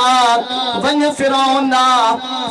खे रब जी वहदानियत ॿुधा त अकेलो अल्लाह, इबादत जे लाइक़ अकेलो अल्लाह, नज़र न्याज़ जे लाइक़ अकेलो अल्लाह, हाजत रवाई जे लाइक़ अकेलो अल्लाह, मुश्किल कुशाई जे लाइक़ अकेलो अल्लाह, दाता व दस्तगीर जे लाइक़ अकेलो अल्लाह, बीमारियूं ॾींदड़ बि अल्लाह, तारींदड़ बि अल्लाह, बादशाहत ॾींदड़ बि अल्लाह, ज़लील कंदड़ बि अल्लाह, इज़्ज़तनि जो मालिक बि अल्लाह, अमीर कंदड़ बि अल्लाह, गरीब कंदड़ बि अल्लाह। ओ मुसलमानो, असांजी दावत में तव्हांखे शक कहिड़ो आहे? उन अल्लाह ॾे त तव्हांखे सॾु करियूं था जे अव्हांखे पैदा कयो आहे, जे अव्हांखे अखियूं ॾिनियूं, जे अव्हांखे कन ॾिना, जे अव्हांखे घर ॿार ॾिना, जे अव्हांखे दौलत ॾिनी आहे, जे अव्हांखे बन्नी ॿारा ॾिना, जे अव्हांखे रस्ता रोड मुहैया अता कया, जे तव्हांखे दुनियावी सहूलतूं अता कयूं आहिनि, उन रब ॾांहुं त तव्हांखे सॾु करियूं था। उन रब ॾांहुं छो नथा चो? हा मूसा अलैहिस्सलातु वस्सलाम अल्लाह अकबर रब जे साम्हूं चए थो, मुंहिंजा रब करीम मूंखां हिकिड़ी ग़लती थी वई हली हुई, मूंखां हिकिड़ी क़ौम जे माण्हू जो क़त्ल थी वियो हुयो। ओ मुंहिंजा रब करीम मूंखे ख़ौफ़ आहे त ही मूंखे मारे छॾींदा, मूंखे कूड़ो सम्झी छॾींदा। अल्लाह फरमायो ला तख़ाफ़ा इन्ननी माकुमा अस्मउ व अरा। मूसा अलैहिस्सलातु हारून अलैहिस्सलातु वस्सलाम के रब फिरौन जी क़ौम दा मोकिलियो आहे। उहे जॾहिं ख़ौफ़ जी ॻाल्हि कंदा, रब चए थो मुंहिंजा पैगंबर अमीं डिॼो न, ऐं रब्बुल आलमीन अव्हां सां मददगारी में गॾु आहियां, ऐं रब अव्हां जे मंज़रनि खे ॾिसां बि थो, ऐं रब अव्हां जे मंज़रनि खे ॿुधां बि थो। तव्हां डिॼो न, ऐं रब्बुल आलमीन अव्हां सां गॾु आहियां। हा सुनो, मूसा अलैहिस्सलातु वस्सलाम आयो आहे, दावत तबलीग पेश कई आहे। फिरौन जानी दुश्मन थी पियो आहे, क़ौम वारा जानी दुश्मन थी पिया हलिया। मूसा अलैहिस्सलातु वस्सलाम जिन खे दरबार मां ॿाहिरि कढंदा, मूसा अलैहिस्सलातु वस्सलाम रवानो थियो आहे। हे फिरौन ज़ालिम ऐं क़ौम सां गॾु शहीद ऐं मारण ऐं क़त्ल करण जे लाइ पोयां निकितो आहे। मूसा अलैहिस्सलातु वस्सलाम रब्बुल आलमीन खां दुआ कई आहे, ओ असांजा रब करीम हाणे सभु मामला तुंहिंजे हवाले अथई, तूं ई असांजो मुश्किल कुशा, तूं ई असांजो दाता व दस्तगीरा। ऐ मुंहिंजा रब्बुल आलमीन पोयां फिरौन जो लश्कर या समुंडा मूसा जे साथियुनि खे को बि रस्तो न आहे। रब्बुल आलमीन जो क़ुरान पढ़ी हा मुसलमान, तोखे ख़बर पइजी वञे हली आहे मूसा अलैहिस्सलातु वस्सलाम जो मुश्किल टारण वारो केरु हुयो। अल्लाह रब्बुल आलमीन मूसा खे हुकुम कयो आहे, ओ मूसा पंहिंजे लठ इन समुंड में हण, इन दरिया में हण, इन पाणी में हण। रब जो क़ुरान चए थो जीअं मूसा लठ हई आहे, पाणी ॿ हिसा थी वियो हलियो, विचार रस्तो थी वियो हलियो आहे। मूसा जी क़ौम गिरास थी वई हले, फिरौन जी क़ौम विच ते पुगी आहे। रब जो क़ुरान चए थो गर्क थी वियो हलियो। मूसा जो वाक़ियो ॿुधाए थो, मूसा अलैहिस्सलातु वस्सलाम ॿुधाए थो, ओ इंसानो अकेलो अल्लाह मुश्किल कुशा, अकेलो अल्लाह नज़र न्याज़ जे लाइक़ आहे, अकेलो अल्लाह निवड़त जे लाइक़ आहे, अकेलो अल्लाह गैबी मददगार आहे, अकेलो अल्लाह गैब जे ख़ौफ़ रखण रखण जो हकदार आ। ओ चो मुसलमानो सुनो अय्यूब अलैहिस्सलातु वस्सलाम रब जो कुरान पढ़ंदा वञो हा अवां खे ख़बर पवे हा अंबिया अलैहिस्सलातु वस्सलाम दे केतिरियूं तकलीफ़ूं आयूं। रब जो कुरान 17 से 12 सूरतुल अंबिया है। रब जो कुरान 23 से 12 सूरतुल सादा। अल्लाहु अकबर कबीरा। सुनो अय्यूब अलैहिस्सलातु वस्सलाम रब्बुल आलमीन फरमाए तो वा अय्यूब इज़ नादा रब्बहु अन्नी मस्सनी दुर्र व अंत अरहमुर राहिमीन। सुनो अय्यूब अलैहिस्सलातु वस्सलाम हाँ हाँ रब जो कुरान जो सुने अय्यूब अलैहिस्सलातु वस्सलाम के अल्लाह साईं बीमारी में मुब्तला कयो। एड़ी त बीमारी लगल हुई अल्लाहु अकबर कबीरा। उन्हें बीमारी जे सबब घर वारा समूरे जा समूरा हिकड़ी ज़ाल का सिवाय सब फोत थी आलिया। उन्हें बीमारी सबब माल समूरो मरी वियो। उन्हें बीमारी सबब दौलत सजी खत्म थी वई आली। अल्लाहु अकबर कबीरा। सुनो अय्यूब अलैहिस्सलातु वस्सलाम तफसीर इब्न कसीर इमाम इब्न कसीर रहमहुल्लाह समूरो वाक़ियो लिखन था। 18 साल सुने अय्यूब अलैहिस्सलातु वस्सलाम के यह बीमारी लगी रही। बीमारी में मुब्तला रहा। घर बार औलाद सब खत्म थी वालियो। माल दौलत समूरी खत्म थी वई आली। हिकड़ी घर वाली गदा सुने अय्यूब अलैहिस्सलातु वस्सलाम 18 साल मुझा मुसलमान भार सोआ तो के मथे में सूर थिंदो आ त न धागो थो बदी मथे में सूर थिंदो आ त न तावीज़ थो बदे। लेकिन घर में का परेशानी आई हल के कब्र वारे दे। हाँ हाँ वे कब्र वारा जिन्हें बारे में रब्बुल आलमीन फरमाए वा मा अंत बिमुस्मि'in मन फिल कुबूर। ओ मुसलमान रब जो कुरान पढ़ी हुआ 21 से 12 सूरतुल फातिहा आयत नंबर 22 अल्लाह रब्बुल आलमीन के आम इंसान सा खिताब न कयो बल्कि मिठड़े मोहम्मद रसूलुल्लाह सल्लल्लाहु अलैहि वसल्लम जिन सा खिताब कंदे फरमायो तो ओ मुजा मिठड़ा बीब जेके कब्रन में मदफून आहिन उनन के तो पंजे गाल न थो बुधाए सके। बुधायो मोहम्मद रसूलुल्लाह सल्लल्लाहु अलैहि वसल्लम जिने कना के कब्र जे मथा भी करे गालाइन ता उहा गाल बे कब्र वारो न थो बुधी सके। आवाज मुजी कब्र वाला किया था बुधन। ओ मुसलमानो रब जो कुरान जे तो अल्लाहु अकबर हम अमवात ओए जेके कब्रन में मदफून आइन ओए फोत थी चुका न उन जो दुनिया सा को ताल्लुक ने खत्म थी वालो कट जी वालो उन के का खबर काने का दुनिया में छापियो थे। तू कब्रन जो पुजारिया कब्रन में ते इंसान उन जे पूजा तो करे पर हिकड़ो अल्लाह जे तरफा पैदा थियल वणा पाण उन के हथ सा कटियो पाण रंग कया पाण ढंग कया पाण रसम सा बधे करे बिहारियो उन के खुड़ियों ॾिनियो आहे न आई पोइ उन जे साम्हूं बाहूं बधे निवड़त करे तो ॿुधा मुसलमान इहो कहिड़ो तुंहिंजो तौहीद आहे या कहिड़ी तुंहिंजी मुसलमानियत आहे। हा हा इहो हिकिड़ो मिसाल मूंखे सुणे अली खां त ॾेखार। हा हा इहो हिकिड़ो मिसाल सुणे इमाम हुसैन खां त ॾेखार। हा हा इहो हिकिड़ो मिसाल सुणे इमाम अबू बकर खां त ॾेखार। हा इहो हिकिड़ो मिसाल सुणे उमर खां त ॾेखार। हा इहो हिकिड़ो मिसाल सुणे हसन खां त ॾेखार। हा इहो हिकिड़ो मिसाल सुणे ज़ैनुल आबिदीन खां त ॾेखार। हा इहो हिकिड़ो मिसाल सुणे जाफर सादिक खां त ॾेखार। हा इहो हिकिड़ो मिसाल सुणे इमाम बाकिर खां त ॾेखार। हा इहो हिकिड़ो मिसाल सुणे मूसा कासिम खां त ॾेखार। हा इहो हिकिड़ो मिसाल अली नकी खां त ॾेखार अली तकी खां त ॾेखार जवाद हसन अस्करी खां त ॾेखार। ओ मुसलमान कहिड़ो अक़ीदो रखियो वेठो आहे चई तो ताऊं रब खे मञा थो चई तो ताऊं कुरान खे मञा थो चई तो ताऊं मोहम्मद रसूलुल्लाह सल्लल्लाहु अलैहि वसल्लम खे मञा थो। ख़ुदा रब जे कुरान में त कहिड़े नबी जी कब्र ॾांहुं रुजू कयो हुयो। ख़ुदा त कुरान में कहिड़े बाने जे बारे में लिखियल आहे कहिड़ी आयत में लिखियल आहे कहिड़ी सूरत में लिखियल आहे। नबियनि जा जेके उम्मती हुया जॾहिं उन्हनि जा नबी फोती वाला त कहिड़ो उम्मती हुयो जेको कब्र ते पंहिंजूं मन्नतूं खणी वियो हलियो कहिड़े उम्मती धागा ई तावीज़ कराया। मुसलमान कहिड़ो अक़ीदो रखी वियो। सुनो अय्यूब अलैहिस्सलातु वस्सलाम 18 साल बीमारी में मुब्तला है। ते तो मुझा मौला करीम मुके तकलीफ डाढो इजायो आ मुके बीमारी डाढो इजायो आ मुके घर जी तन्हाई डाढो इजायो आ ओ मुझा मुलाए करीम तू ही अरहमुर राहिमीना तू ही रहमतन जी पालोट करण वारो आ तू ही शिफा दींदड़ा रब्बुल आलमीन फरमाए तो फस्तजबना लहू फकशफना मा बिही मिन दुर्रि व आतैनाहु अहलहु व मिथलहु माहुम रहमतन मिन इंदिना व ज़िक्रा लिल आबिदीन। रब जो कुरान 17 से 12 सूरतुल अंबिया है सुने अय्यूब जना रब्बुल आलमीन के सद कयो रब जो कुरान चे तो अल्लाह उन जी दुआ कबूल कया मुसलमान कुरान पढ़ी करे दिसला के जे वास्ते जो जिक्र हुयो के जे वसीले जो जिक्र हुयो ना सुने अय्यूब बुधायो तो रब डायरेक्ट बुधंदो आ रब के जे सिफारिश जो मोहताज ना है रब के जे वसीले वास्ते जो मोहताज ना है अल्लाह फरमाए तुम दुआ कबूल कया अल्लाह फरमाए तुम बीमारी खत्म करे छड़ी अल्लाह फरमाए तुम सोने अय्यूब के सेत्या भी बता कयो औलाद भी अता कयो माल भी अता कयो इहा वडी नसीहत आगे मो रब्बुल आलमीन जे बढ़न जे लाए हेते नसीहत केड़ियो आन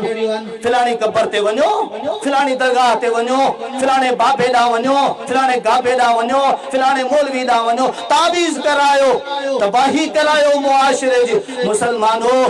यो मोहम्मद रसूलुल्लाह सल्लल्लाहु अलैहि वसल्लम जो दीन आहे तो आहे जेकॾहिं यो दीन त साम्हूं पेश करे ॾेखारियो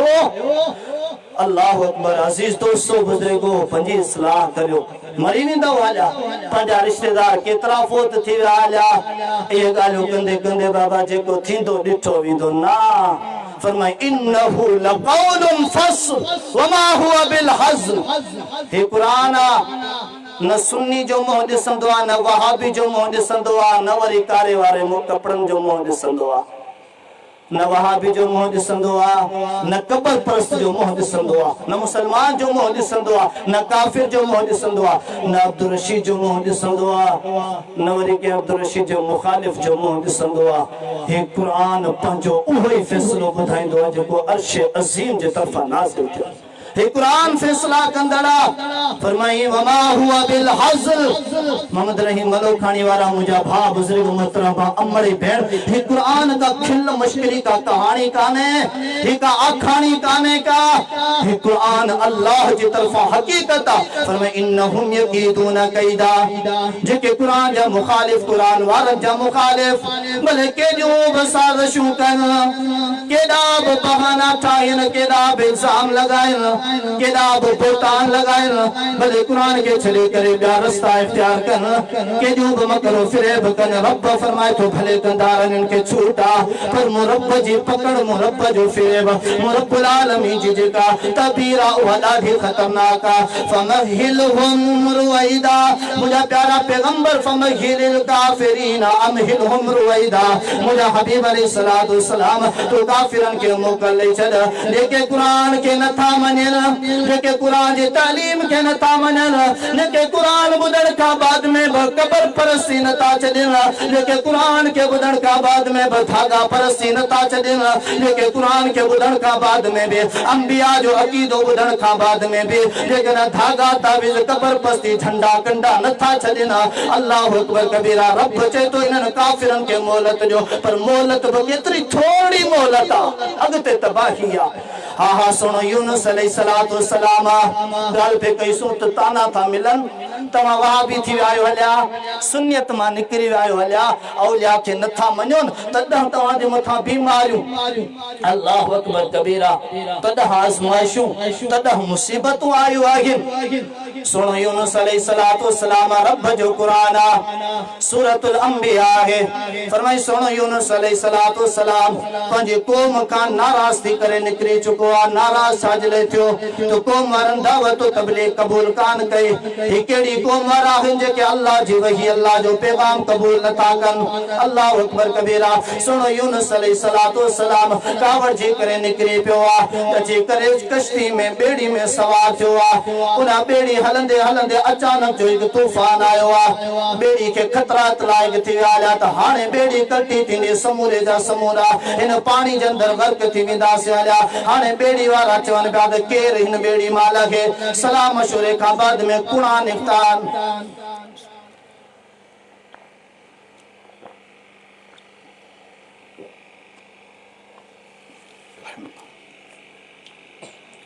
सलाम मशूरे का बाद में कुणा निकता कुणन में पेरो नालो यूनुस अलैहिस्सलातु वस्सलाम जो आयो आ तो सुना यूनुस हाने तो के इन समुद्र में भूल जणो आ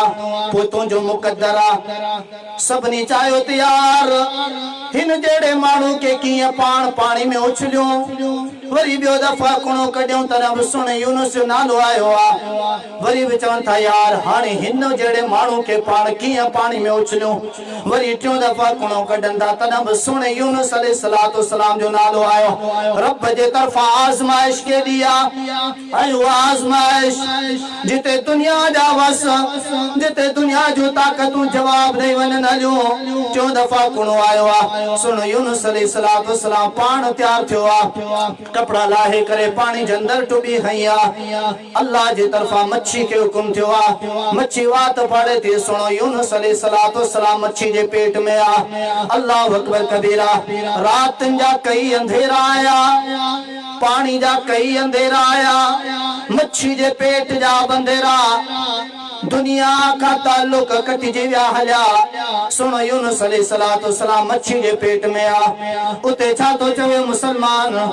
अल्लाह रब्बुल आलमीन के सदक़े हुआ हालांकि पेरे आदम अलैहिस्सलातु वस्सलाम गुजरियो हुयो उन जो वास्तो वसीलो कोन दिनो उन के मुश्किल कुशा दाता वद सगीर कोन चयाई सुनो नूह अलैहिस्सलातु वस्सलाम गुजरियो हुयो उन के एडी वडी बुजुर्गी बुदन का बाद में उन के सदको न कई उन के मुश्किल कुशा हाजत रवा कोन सजई अल्लाह जा पैगंबर अल्लाह जा नबी हुया सुनो इदरीस अलैहिस्सलातु वस्सलाम गुजरियो आ या खबर हुई पर पो उनन के सद कोन कयो आ उते छा तो चवे ला इलाहा इल्ला अंता सुब्हानक इन्नी कुन्तु मिनज़ ज़ालिमीन सुनो यूनुस अलैहिस्सलातु वस्सलाम दुनिया वारन के पैगाम तो दे जे तो मुझा अल्लाह तो ही माबूद बरहका तो ही मुश्किल कुशा दाता व दस्तगीरा सुनो यूनुस अलैहिस्सलातु वस्सलाम अज जह आजमाइश में जे परेशानी में आ जह इम्तिहान में फाथला ओ मुझा अल्लाह तू पाका हिन इम्तिहान मा हिन आजमाइश मा हिन मुसीबत मा अल्लाह ओ वसवारो तू आ के मुश्किल कुशा जे मुश्किल कुशा ते हल दे अल्लाह तू ही मुश्किल कुशा है अल्लाह जे कर हिन मामले में हिन जगह ते के हाजत रवा जे का हाजत रवाई हलंदी अल्लाह वो हाजत रवा तू पाका मो यूनुस का गलती थिया अल्लाह रब्बुल आलमीन सुने यूनुस अलैहिस्सलातु वस्सलाम जी इन समुद्र जेता मच्छी जे अंदर पेट में जेका पुकारा रब्बुल आलमीन उनके बुधवा अल्लाह रब्बुल आलमीन फरमाए दो फसजबना लहू व नज्जैनाहु मिनल गम व कदालिका नुजिल मुमिनीन ओ मुसलमान रब जो कुरान रब फरमाए तो यूनुस अलैहिस्सलातु वस्सलाम समुद्र जे तहन में मच्छी जे पेट में कई उंदाहन में आ उते यूनुस मो रब के सद कयो आ बिना के वास्ते जे बिना के वसीले जे अल्लाह अकबर कबीरा यूनुस अलैहिस्सलातु वस्सलाम जे दुआ मो कबूल कया यूनुस के मो इन आजमाइश मा इन मुसीबत मा इन इम्तिहान मा इन परेशानी मा आजाद करे निजात ने सब दुख दर्द गम लागे चलिया फरमाए वकदालिका नुंजिल मुमिनीन ओ जेके रब के मनण वाला हुंदा हन जेके रसूलन के मनण वाला हुंदा जेके कुरान के मनण वाला हुंदा जेके मिठड़े हबीब मोहम्मद रसूलुल्लाह सल्लल्लाहु अलैहि वसल्लम के मनण वाला हुंदा अल्लाह फरमाए तो समूरे ईमान वारन जो कमियों परेशानियों मुसीबतों परेशानियों औ अल्लाह ई हल कंदो आया उन जो दुआऊं ई बुदंदो जे मूसा जी यूनुस जी बुधिया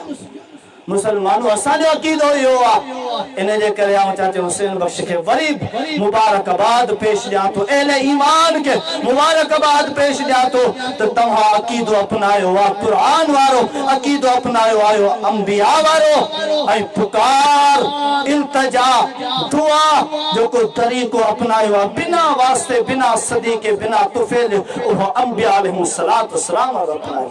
अल्लाह से फरमाए तो असां जीअं नबियन जी दुआ कबूल करे उन्हनि जूं मुसीबतूं परेशानियूं ख़त्म कयूं आहिनि फरमाए जेके ईमान वारा उम्मती आहिनि उन्हनि जी बाऊं रब ईअं ॿुधंदो आहियां डायरेक्ट रब खे सॾु करियो चयो असांजी ॿुधे कोन थो हुननि जी टारे कोन थो असांजी ॿुधे कोन थो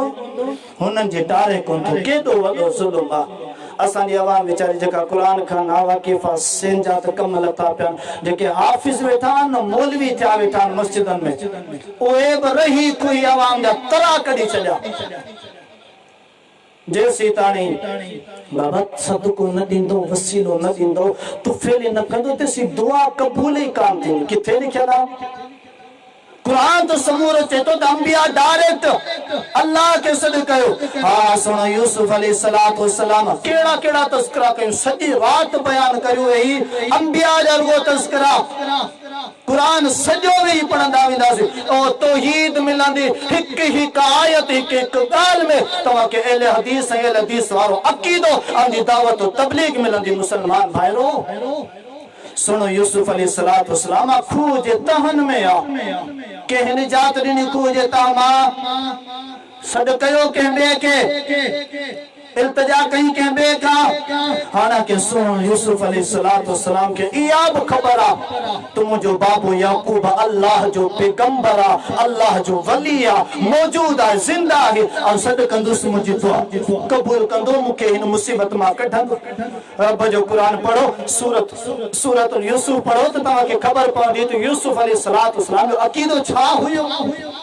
हेड़ी मुसीबत मां ॿाहिरि कंहिं कढियो मुसीबतूं कंहिं टारियो मुश्किल कुशा केरु हुयो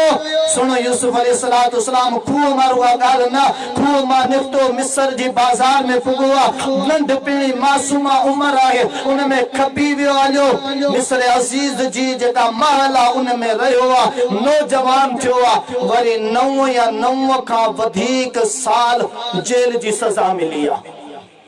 उते जेल में भी छादो चवे अरबाब मुतफर्रिकून खैरुन अमिल्लाहुल वाहिदुल कहार ओ मुझा कैदी साथियो ओ जेल में रहण वारो तवा रब्बुल आलमीन जड़ी हसी जात के छड़े करे तवा जिन बिन के पुकारियो था बिन के पंजो रब ही मुश्किल कुशा हाजत रवा दाता वद सगीर राज़िक मालिक खालिक तस्लीम करियो था उन जे बारे में तवा जा अकीदा रखियो वेठा आयो औ यूसुफ तवा के बुधाया तो अवा का पुछण चाहे तो छा अकेलो अल्लाह जेको सारी दुनिया जो खालिक ऐं मालिक ऐं रज़ाक परवरदिगार पालनहार रब करीम ऐं परवरिश कंदड़ा रिज़्क ॾींदड़ा ओ अकेलो अल्लाह भलो ऐं बेतरा या जेके तव्हां तादाद में ठाहियो वेठा ये भला आहिनि अल्लाह जो क़ुरान चए थो यूसुफ अलैहिस्सलातु वस्सलाम खूह मां निकिरी आयो जेल में आ तॾहिं जेल वारनि खे इहो अक़ीदो पियो सेखारे इम्तिहान आज़माइशूं रब जे तरफ़ां ईंदव पर उन्हनि में सॾु करणो आहे अकेले अल्लाह खे ॿियो केरु न को तव्हांजी ॿुधंदो न को केरु तव्हांजी मुसीबत टारे सघंदो सुनो यूसुफ अलैहिस्सलातु वस्सलाम जो पढ़ो सही हा सुनो इब्राहिम अलैहिस्सलातु वस्सलाम अल्लाह रब्बुल आलमीन पैगंबरियत अता कई आहे रब्बुल आलमीन वही नाज़िल करे रसूलुल्लाह हुजन जो ताज पारायो आहे रब्बुल आलमीन हुकुम कयो मुंहिंजा इब्राहिम वञी करे हाणे दावत तबलीग कर सभ खां पहिरियों साम्हूं आयो आहे पंहिंजे पीउ जे साम्हूं आयो आहे ओ मुंहिंजा बाबा रब खे छॾे करे जेके बुत तूं पंहिंजे हथनि सां ठाराए करे उन्हनि खे तव्हीं विकिरो बि कंदा आहियो उन्हनि जी तव्हीं पूॼा पाठ बि कयो था उन्हनि खे तव्हीं पंहिंजो मुश्किल कुशा सम्झो था उन्हनि खे पंहिंजो तव्हीं माबूद सम्झो था हिकिड़े अल्लाह ॾांहुं मोटी छो नथा अचो हिकिड़ो अल्लाह हाजत रवा मुश्किल कुशा दाता व दस्तगीरा इबादतनि जे लाइक़ पुकार ऐं दुआ ऐं नमाज़ ऐं झुकण ऐं निवड़ जे लाइक़ उन छो न था मोटी अचो पीए जे तरफा छा जवाब हुयो ओ मुजा पुटड़ा इब्राहिम मुजा मुसलमान बा कुरान पढ़ी हा सूरो से 12 सूरतुल मरियम पढ़ी हा इब्राहिम जा वालिद जो जवाब हुयो ओ इब्राहिम जेकना इने पुकार का इने दावत का तू न मुड़ियो आ याद रख तो क्यों पत्थर हणाए करे माराए छडींदुस के जा अल्फाज न पिए जा अल्फाज न पुत्र सुने इब्राहिम अलैहिस्सलातु वस्सलाम जला छा जलाई अल्फाज बुधना पिया छा जलाई है जुदायूं बर्दाश्त करनो पयो अध्याय ते करीमा बुधाए थी दा सुने इब्राहिम अलैहिस्सलातु वस्सलाम के पिए पने घरों बतड़े कढे चजो तौहीद जे खातिर अनाग ते मामलो हलो सुने इब्राहिम अलैहिस्सलातु वस्सलाम जिने जेके कोम वारा हुया पिए सागद समूरा गद जीवाला समूरन बा जो आड़ा बारायो सुने इब्राहिम अलैहिस्सलातु वस्सलाम जिनके बदे करे अल्लाहु अकबर उन बाह जे हवाले कयो पियो वने उते सुने इब्राहिम अलैहिस्सलातु वस्सलाम रब्बुल आलमीन के सद कयो हो मुजा मिठड़ा रब करीमा तो हुकुम कयो मो हुकुम निभायो मो वफादारी कया मुजा अल्लाह हाणे हिन मुसीबत में बचाण तू रब जो कम्मा रब्बुल आलमीन फरमा दो कुलना या नारो कूनी बरदम व सलामा ही उहा बाहा जेके लगंदिया सड़े राख साड़े राख करे खत्म करे छदींदिया पर सिर सुनो इब्राहिम अलैहिस्सलातु वस्सलाम दिलड़ी में अकीदत तौहीद जी दौलत अपनाए करे रब्बुल आलमीन जी वहदानियत जिलाए मैदान में निकरी पियो को बि साथी गड कोन हुयो समूरी कौम वारा दुश्मन थी प्याला बाज आड़ा में उछलियो रब्बुल आलमीन के सोने इब्राहिम अलैहिस्सलातु वस्सलाम सद कयो अल्लाह जो कुरान चे तो तुम रब पाक के हुक्म दिनो बा मुझे इब्राहिम ते एड़ी थी वन जो सीप न लगे से गरमाइश बन थी अकीदो तौहीद अकेलो अल्लाह डायरेक्ट बुधण वारो आए को मुसलमान मां जो पुत्र जो कोची करे मैदान ते बुधाए करे तो नूह वसीलो दिनो हुयो आदम अलैहिस्सलातु वस्सलाम वसीलो दिनो हुयो इब्राहिम वसीलो दिनो हुयो यूसुफ वसीलो दिनो हुयो अय्यूब अलैहिस्सलातु वस्सलाम वसीलो दिनो हुयो यूनुस अलैहिस्सलातु वस्सलाम वसीलो दिनो हुयो वरी तहां जे सामू ही बुठाड़ खणी करे तौहीद जी गाल न कंदासी जेकर ना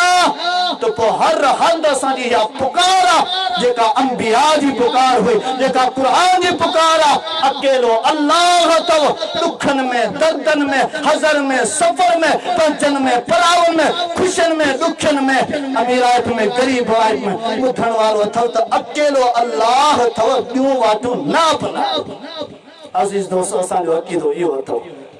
मोहम्मद रसूलुल्लाह सल्लल्लाहु अलैहि वसल्लम ते चुगा विचले खोड़ सारा अंबिया अलैहिस्सलातु वस्सलाम नबी करीम सल्लल्लाहु अलैहि वसल्लम मदीना मुनव्वरा जी जिंदगी अल्लाह अकबर कबीरा ताना दिंदा हे नबी के कौन था मनीन हे औलिया किराम के कौन था मनीन अब केड़े वली चयो तो मुते कुब्बो ठा जो को मौलवी ता पंजो वठी अचो मुके साबित करे दिखारे ताजी हिन नई महफिल में फैसलो थींदो हाँ ये हदीसूं आऊं अहले हदीस ने आलिमन का साबित करें नबी सल्लल्लाहु अलैहि वसल्लम जिन हदीस में साबित करें बरेलविन जो फतवाओं में दिखारे सगा तो इमाम जाफर सादिक जो फतवाओं में दिखारे सगा तो उन्हनि चयो आ त कब्र ते कुब्बो न आयो उन्हनि चयो आ त कब्र गिरांठ का मथे न हुजे उन्हनि चयो आ त कब्र ते काशे लिखियल न हुजे उन्हनि चयो आ त कब्र ते इमारत न हुजे उन्हनि चयो आ त कब्र ते को बि कुब्बो का बनावट न हुजे के जवान उन्हनि चयो आ त कब्र पक्की बि न हुजे ए आऊं साबित करें अल्फाज याद रखी अज सुभान जैसी तणी तमी जिंदा आयो ये अदना तालिब इल्म जिंदा है परे कोने लिखियल कोने भाजो कर कोने को जिथे चवंदो सोने हुसैन रजी अल्लाह ताला अन्हु जे दीन मुताबिक उनकी बहादुरी शुजात के इन सीने में समाये लागे ओ सायो दीन जेको सोने हुसैन अलैहिस्सलातु वस्सलाम पढ़ियो हुयो लिखियो हुयो सिखियो हुयो जे दीन के अपनाइंदे दुश्मनन जे सामू भी नमाज जो टाइम थी हलो सजदे में गिरे प्याला अल्लाह जे सामू झुके प्याला अल्लाह जी बंदगी जे गिरे प्या सजदे में पंहिंजो सर कटाए छॾियऊं पर सजदो न छॾियऊं उहा बहादुरी उहो तीर उहो क़ुरान टी सिपाहियुनि वारो जेको सोने हुसैन जे दिल में समायल हो इहा बहादुरी या शुजात इहो तीर अॼु हिन हाफ़िज़ वटि बि मौजूद आहे जिथे चओ जहिड़े मौलवी जे साम्हूं चओ जहिड़े मकान ते चओ उते ही फ़क़ीर हाज़िरी भरींदा ॾेखारियो त सही नबी खां का हदीस साबित करे ॾेखारियो नबी चयो हुजे कब्र गिराट खां वॾी हुजे नबी चयो हुजे त कब्र पक्की हुजे नबी चयो हुजे त कब्र ते लिखियल हुजे नबी चयो हुजे त कुल्लनि वारा पढ़ कब्र ते पियल हुजनि पोइ उते झंगली जानवर उन कुल्लनि वारे पढ़नि ते चढ़ी करे क़ुरान जी बेहुरमती कनि केरु ज़िम्मेदार आहे हिननि ॻाल्हियुनि जो अज़ीज़ दोस्तों असां पंहिंजे अखियुनि सां ॾिठा कब्रिस्ताननि में जेके पटियूं तख़्तियूं लॻल हूंदियूं आहिनि ॿियो कुझु बि लिखियल न हुजे मथां पीउ जो नालो मरहूम जो नालो लिखियल हूंदो आहे पीउ जो नालो लिखियल हूंदो आहे कुतनि खे टंग खणी करे उन तख़्ती ते मुटंदे असां पंहिंजे अखियुनि सां ॾिठो ॿुधायो केरु आहे बेहुरमती करण वारो असां पंहिंजे अखियुनि सां ॾिठोसीं क़ुरान जे कुल वारियूं आयतूं कब्रनि ते पियल उन्हनि ते झंगली जानवर मथां वेठा आहिनि जानवर खे कहिड़ी ख़बर त हीउ क़ुरान लिखियल आहे आऊं चवां थो त हीउ इंसान एतिरो किरी वियो हलियो जो इन जानवर खां बि वियो हलियो जो इन क़ुरान जी इज़त ऐं अज़मत खे न सम्झो मुंहिंजा बुज़ुर्गो इहा दीन जी तबलीग कान अथव इहा क़ुरान जी तबलीग कान अथव इहो अहले बैत जो दीन कोन अथव इहो इमाम जाफ़र सादिक जो दीन कोन अथव यादि रखंदा हलियो जेके बि तव्हांजे साम्हूं अचंदा तव्हांखे ख़ुशि करण जे लाइ चार पैसा वठण जे लाइ इज़तूं कमाइण जे लाइ तव्हांजे साम्हूं दाढ़ हणी तव्हांखे खिलाए मश्किरो कराए ख़ुशि करे हलिया वेंदा हलिया पर असांजी इहा फितरत ई कान्हे का केरु राज़ी रहे या नाराज़ थे केरु ख़ुशि रहे या ॾुखियो थे केरु असां सां ठहे या असां खां बिगड़ी वञे हलियो असांजी पुकार उहा ई आहे जेका रब पंहिंजे नबी खे सेखारी हुई मुंहिंजा नबी बयान करण महिल माण्हुनि जो चेहरो न ॾिसजा माण्हुनि खां न डिॼजा इहो न सोचजा त माण्हू मुंहिंजे वेझो ईंदा या परे थी वेंदा हलिया तुंहिंजो कमु आहे ॿुधाइण माण्हुनि खे वेझो करियां उनजे मुक़द्दर में वेझड़ाए हिदायत लिखियल आहे तॾहिं बि आऊं रब उन्हनि खे पाण वेझो कंदुसि जेकॾहिं उनजे मुक़द्दर में जहन्नम लिखियल आहे त आऊं पाण रब उन्हनि खे अता कंदुसि तुंहिंजो कमु आहे क़ुरान बयान कर जेकॾहिं मुहारा ॾिसणा हुजनि हा नबी सल्लल्लाहु अलैहि वसल्लम जिन खे कहिड़ी ज़रूरत हुई जेके नाज़ ऐं लाडनि में प्यार ऐं मोहबत ॾींदा हुया इज़तूं ॾींदा हुया कुर्ब ॾींदा हुया जेके नबी करीम सल्लल्लाहु अलैहि वसल्लम जिन खे हर वक़्तु पाण सां गॾु हलाईंदा हुया एॾो वॾो कुर्ब टोड़ण जी नबी खे कहिड़ी ज़रूरत हुई जो नबी करीम सल्लल्लाहु अलैहि वसल्लम सब संदा अलग थी विया जान जा वेरी थी विया तो किथे अबू बकर सिद्दीक रज़ियल्लाहु ताला नु साथ पियो दे किथे ज़ैद बिन अरकम रज़ियल्लाहु ताला नु साथ पियो दे किथे सोना अली रज़ियल्लाहु ताला नु साथ पियो दे वदा जेके भी मिट माइट सब दुश्मन छो था इन्हें अल्लाह जी तौहीद जे करे जे तौहीद जे करे अज असा के ताना मिलंदा मेड़ा मिलंदा हा मोहम्मद करीम सल्लल्लाहु अलैहि वसल्लम लाचो अल्लाह जो कुरान सूरतुल अनफाल नबी करीम सल्लल्लाहु अलैहि वसल्लम जिन जो अहादीस पढ़ी दिसो 313 सहाबी मुजाहिद नबी करीम सल्लल्लाहु अलैहि वसल्लम जिन वठी करे मैदान जिहाद मैदान बदर में पुगाहन अया सामू काफिर जे के आन उन जो 1000 लश्कर आहे तादाद में 1000 मानू जेके तमाम तरह असलो नन वट मौजूद आ सवारियों को मौजूद आहिन खाद पीत जा समूरा बंदोबस्त नन वट मौजूद आहिन पर हेडा मिठड़ो मोहम्मद रसूलुल्लाह सल्लल्लाहु अलैहि वसल्लम आयो न जा जेके यार उन जा गुलाम उन जा तौहीद वारा गरीब अबरा सबरा जेके शागिर्द हुया कुरान चए तो लिल फुकराइल मुहाजिरीन नबी करीम सल्लल्लाहु अलैहि वसल्लम जैसा गॾु जेके हिजरत करेगा वे फकीर हुया ओए गरीब मिस्कीन होया दौलतूं सब मटन खसे छडियूं छो तौहीद कबूल करण जे करे नबी जो साथ दियण जे करे मायूं बार औलाद घर घाट पैसा दिरहम दीनार सब खसे छडियो जेकर तवा के नबी वट वणनो आ तवा के इस्लाम ते हलनो आ सब कुछ छडे भले हथे खाली हल्या वणो रब जो कुरान ते तो सब कुछ छॾे आया कंगला थी आया हिकिड़ी दिल ॿियो अबरो सबरो जिस्म थकल टुटल खणी आया नबी सां वफ़ा कयूं जफ़ा न कयूं उहे सहाबा किराम मैदान बदर में मौजूद आहिनि नबी करीम सल्लल्लाहु अलैहि व आलिहि वसल्लम सही बुखारी जा अल्फाज आहिनि सही मुस्लिम दीगर अहादीस कुतुब में हदीस मौजूद आहे नबी सल्लल्लाहु अलैहि व आलिहि वसल्लम अल्लाह जे साम्हूं कोॾा टेके करे रब जी बारगाह में आहो सारी में पिया दुआ करनि पिया अल्लाह इन तुहलिक हादिहिल असाबा मुंहिंजा रब करीम हे जेके ना साथी वठी आयो आहे अज जेकॾहिं इहे न शहीद थी विया हलिया ला तुअबद फिल अर्द अबदा मुंहिंजा अल्लाह पोइ इन्हनि जे ख़तम थियण खां पोइ ज़मीन में को बि तौहीद वारो माण्हू कोन रहंदई को बि तौहीद वारो माण्हू कोन रहंदई जेको अकेले तो रब जी हर शइ बयान कंदो सॼी मखलूक खे वठी करे तो रब जे साम्हूं झुकाईंदो उहे जेकॾहिं ही सहाबा अॼु बची विया हलिया कामयाब थी विया हलिया इन्हनि जे नसलनि मां इहे खणी चइजे त अहले हदीस पैदा थींदा जेके रब जी तौहीद ॿुधाईंदा कबरनि खां झंडनि खां कंडनि खां कुबनि खां कबीलनि खां बचाए करे अकेले अल्लाह जे दर आणण वारो मुहम्मद रसूलुल्लाह सल्लल्लाहु अलैहि वसल्लम हुयो असहाब सगोरा हुया अॼु अहले हदीस अथव बुज़ुर्गो नबी करीम सल्लल्लाहु अलैहि वसल्लम इहा दुआ कनि पिया होॾा असहाब सगोरा दुआ कनि पिया अल्लाह तू असांजो मुश्किल कुशा अल्लाह तू असांजो हाजत रवा है अल्लाह जो कुरान चए थो इज़ तस्तगीसून रब्बकुम फस्तजाब लकुम अन्नी मुमिद्दुकुम बिअल्फिन मिनल मलाइकति मुर्दिफीन अल्लाह जो कुरान चए थो मुंहिंजा भाउ कुरान तो पढ़ो हा न तौहीद जी दौलत तव्हां खे नसीब थी आहे अल्लाह फरमाए थो जॾहिं तव्हां बदर वारनि नबी सां गॾु सभिनी सहाबा किराम कंहिंखे सॾु कयो पे पंहिंजे पालनहार रब करीम के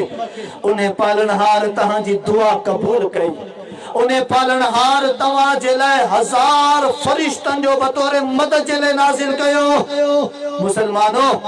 नबी जो अकीदो आ त अकेलो अल्लाह अथव सहाबा जो अकीदो आ अकेलो अल्लाह अथव उन्हें सहाबा में सोनो अबू बकर भी मौजूद आ उन सहाबा में सोनो उमर भी मौजूद आ उन सहाबा में सोनो अली रज़ी अल्लाह तआला भी मौजूद आ कुरान बुधाए तो अबू बकर हुजे उमर हुजे या इन्हनि जो सरदार मोहम्मद रसूलुल्लाह सल्लल्लाहु अलैहि वसल्लम अली हुजे रज़ी अल्लाहु अन्हु या ॿिया सहाबा किराम हुजनि उन्हनि सभिनी जो इहो अक़ीदो हुयो अकेलो हाजत रवा मुश्किल कुशा दाता व दस्तगीर ऐं डायरेक्ट दुआऊं ॿुधण वारो मदद नाज़िल करण वारो कुरान ॿुधाए थो त उन्हनि समूरनि जो अक़ीदो त अकेलो अल्लाह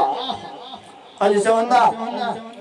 नबी सल्लल्लाहु अलैहि वसल्लम उहद में अली साईं के सॾु कयो हो नाते अली पढ़ी हुई केॾी वॾी गुस्ताखी आहे ॿुधायो नबी अफ़ज़ल या अली साईं अफ़ज़ल हुयो असांजो तक़ीदो आहे केरु मञे या न मञे सारी कायनात में अल्लाह पाक जी ज़ात खां बाद में मखलूकात में सभिनी में अफ़ज़ल तरीन मखलूक आहे त इंसान आहे ऐं इंसाननि में अफ़ज़ल तरीन आहे त मुहम्मद रसूलुल्लाह सल्लल्लाहु अलैहि वसल्लम आहे हे चवनि था अली साईं के नबी साईं ग़ज़वे उहद में मदद लाइ सॾु कयो हुयो पोइ सोनो हुसैन शहीद पे थियो सोनो हसन शहीद पे थियो ज़ैनुल आबिदीन जेल में उते कोड़ा खाई खाई करे शहीद पे थियो सोनो अली मुर्तज़ा पाण मस्जिद जे गेट ते फजर जे ऊंदाही में हिकड़े खारजी मलऊन अब्दुर्रहमान इब्न मुलजिम जी तलवार जा ज़ख़्म खाई करे शहीद थियो अंदाज़ो लगायो या अली साईं जी तौहीन हुई या अली साईं जी इज्जत हुई जेकॾहिं अली साईं रज़ी अल्लाह तआला अन्हु नबी करीम सल्लल्लाहु अलैहि वसल्लम जिन जी मदद जे लाइ आयो पे संदन मदद पोइ वरी हे वीचारा बाहो पुकार कंदा आहिनि रोईंदा आहिनि मथा कुटींदा आहिनि हाय घोड़ा अहले बैत सां ज़ुल्म थी वियो हलियो छो अहले बैत जो हक़ खाॾी वियो हलियो अहले बैत जा दरवाज़ा तोड़िया विया सोनी फातिमा ज़हरा रज़ियल्लाहु ताला के जख्म लगाया विया। ओ मुझा मुसलमान भा तू मोहब्बत जे चक्कर में अची करे एड़े अजीम घराने जी तौहीन पियो करी, उन जी बेहुरमती पियो करी। एकड़े पासे तुझो अकीदो आ मदद जे लाइ जेकॾा सोनो मोहम्मद सद करे त अली साईं के सद करे, ऐं बे पासे वरी अहले बैत जेको नबी जो घरानो एडो वडो मज़लूम थी वने हलियो। या पंहिंजो अकीदो मटा या पंहिंजे तकरीरन जा अल्फाज मटा। तुझो अकीदो तुझा अल्फाज मुझा भाप भेट में अचन ही कोन था। रब जे कुरान जे मुखालिफ आहिनि। रब्बुल आलमीन जो कुरान चए थो सारा अंबिया हुजन या मुहम्मद रसूलुल्लाह सल्लल्लाहु अलैहि वसल्लम हुजे, असहाब हुजन या अहले बैत हुजन, समूरन जो मुश्किल कुशा, समूरन जो हाजत रवा, समूरन जो इबादत जे लायक, समूरन जो निवड़त जे लायक, समूरन जे झुकण जे लायक, समूरन जे नज़र नाज़ जे लायक, समूरन जो यो अकीदो हो त अकेलो अल्लाह एहतराम इज्जत सभिन जे आ। पर अकीदे में, इबादत में, निवड़त में, झुकण में, दुआ में, पुकार में, नज़र न्याज में, मन ताईं बासन में बुजुर्गो जेकॾा अकेलो को लायक अथव तो वो अल्लाह रब्बुल आलमीन। अचो कुरान पाक पढ़ो, पंहिंजी इस्लाह कयो। अल्लाह रब्बुल आलमीन मूंखे अवां खे तमाम तर चल कमियुनि कोताहियुनि जी इस्लाह करणी तौफ़ीक़ अता फरमाए। कुरान पाक पढ़ण समझण ऐं पंहिंजे अक़ीदे जी इस्लाह करण जी तौफ़ीक़ अता फरमाए। अल्लाह से अंबिया जी, अल्लाह से अहले बैत जी, अल्लाह से असहाब सगोरन जी, अल्लाह से औलिया किराम जी इज्जत अदब एहतराम रखण जी तौफ़ीक़ अता फरमाए। अल्लाह रब्बुल आलमीन जे दीन ख़ातिर जेके भी तकलीफ़ूं आज़माइशूं के मुसलमान के अचन पयूं उन जे लाइ ही वॾो पैगाम आहे, सब्र करियो ऐं रब सां जुड़जी पओ। अल्लाह रब्बुल आलमीन तव्हांजो हामी नासिर थींदो। अल्लाह रब्बुल आलमीन तव्हांजो परेशानियूं टारींदो। इहो सोने इब्राहिम अलैहिस्सलाम जो भी इहो ई अक़ीदो हुयो, अल्लज़ी ख़लक़नी फ़हुव यहदीन वल्लज़ी हुव युतइमुनी व यस्कीन व इज़ा मरिज़तु फ़हुव यशफ़ीन। सोने इब्राहिम कुरान जा अल्फाज़ आहिनि। मुसलमान फरमाई मूंखे रब पैदा कयो आहे, मूंखे रब हिदायत ॾिनी आहे, मूंखे रब रोज़ी ॾींदो आहे, मूंखे रब पाणी पियारींदो आहे, ऐं जॾहिं बीमार थींदो आहियां त शिफ़ा बि मूंखे रब ॾींदो आहे। ॿियो केर बि शिफ़ा कोन ॾींदो आहे ऐं शिफ़ा रब खां बि डायरेक्ट दुआ जे ज़रिए वठबी आहे। ॿियो को हीलो वसीलो न आहे। अल्लाह साईं खां दुआ आहे त अल्लाह से मूंखे अवां खे क़ुरान पाक पढ़ण सम्झण, पंहिंजी इस्लाह करण ऐं ठॻूणे मुल्लनि खां ऐं कहाणी बाज़नि खां बचण जी तौफ़ीक़ अता फरमाए। आमीन व आख़िर दावाना अनिल हम्दुलिल्लाहि रब्बिल आलमीन।